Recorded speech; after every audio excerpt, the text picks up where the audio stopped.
پھر مزارات پر جناب قوالی والا سٹانڈ نوا بن گیا، کہتے قوالی ہو رہی ہے، حالانکہ قوالی ناجائز ہے، جو مروجہ قوالی ہے یہ ناجائز ہے۔ جس طرح قوالی جو ہے آج کل مزامیر کے ساتھ ہو رہی ہے نا، مزامیر، ڈھول ہے، بانسری ہے، اس میں جناب اور آلات موسیقی استعمال ہو رہے ہیں، تالیاں بجائی جا رہی ہیں۔ نبی کریم علیہ السلام کی شریعت نے تو یہ چیزیں منع کی۔ یہ تالیاں بجانا، سیٹیاں بجانا تو کفار کا طریقہ بتایا گیا ہے، مسلمان کے لیے تو تالی بجانا ہی ناجائز ہے۔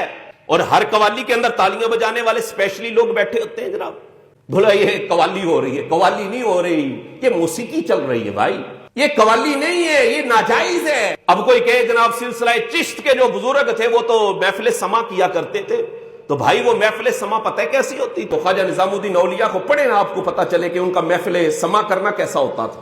ان کی جو محفل سما ہوتی تھی اس میں یہ خرافات نہیں تھی ہوتی، اور اس کی باقاعدہ شرائط ہوتی تھی محفل سما کی۔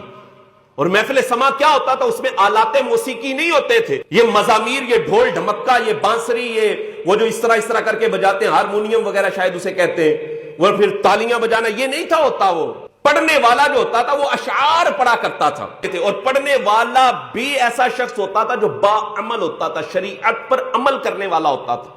باشرہ آدمی جو ہے وہ اشعار پڑھتا تھا، اور سننے والے بھی آگے باشرہ بیٹھتے تھے، اور کوئی ایسی خرافات نہیں تھی ہوتی جو شریعت کے مخالف ہوتی تھی۔ نہ ڈھول بجتا تھا، نہ تالی بجتی تھی، نہ بانسری بجتی تھی، نہ کوئی اور آلات موسیقی استعمال ہوتے تھے۔ وہ ہوتا تھا محفل سما۔ اب سلسلہ چشت کے جتنے بھی بزرگ ہیں ان کی آپ ہسٹری پڑھ کے دیکھیں، وہ تو اس طرح کرتے تھے۔ اعلیٰ حضرت رحمۃ اللہ تعالی علیہ نے فتاوی رضویہ کی 24ویں جلد کے اندر اسی پر دلائل دیے۔ کسی نے کہا حضرت وہ تو سلسلہ چشت کے جو بزرگ تھے وہ بھی تو محفل سما کرتے تھے۔ فرمایا وہ محفل سما اور ہوتی تھی، اور یہ جو تم کہتے ہو نا یہ محفل سما، یہ محفل سما نہیں ہے، یہ غلط ہے، یہ ناجائز ہے، اہل سنت کے نظریے کے سراسر خلاف ہے۔ پھر جو قوال ہوتا ہے وہ بھی فاسق معلن ہوتے ہیں، اکثر فاسق معلن ہوتے ہیں، اور اس کو بھی پتہ نہیں ہوتا کہ میں کون سے شعر پڑھ رہا ہوں، بعض کا کفریہ شعر پڑھے جا رہے ہوتے ہیں۔ وہ ایک مشہور قوالی ہے جس میں وہ شعر پڑھا جا رہا ہوتا ہے، نقل کفر نباشد، وہ جو شعر پڑھا جا رہا ہوتا ہے کہ معاذ اللہ دید کی ہوس تھی اور معراج کا بہانہ تھا، استغفر اللہ، کلمہ کفر ہے۔ اور اگر سننے والے جو سامعین ہیں وہ بھی اس پر خوشی کا اظہار کر رہے ہو، رضامندی کا اظہار کر رہے ہو، تو وہ کہاں سے کفر سے بچ جائیں گے؟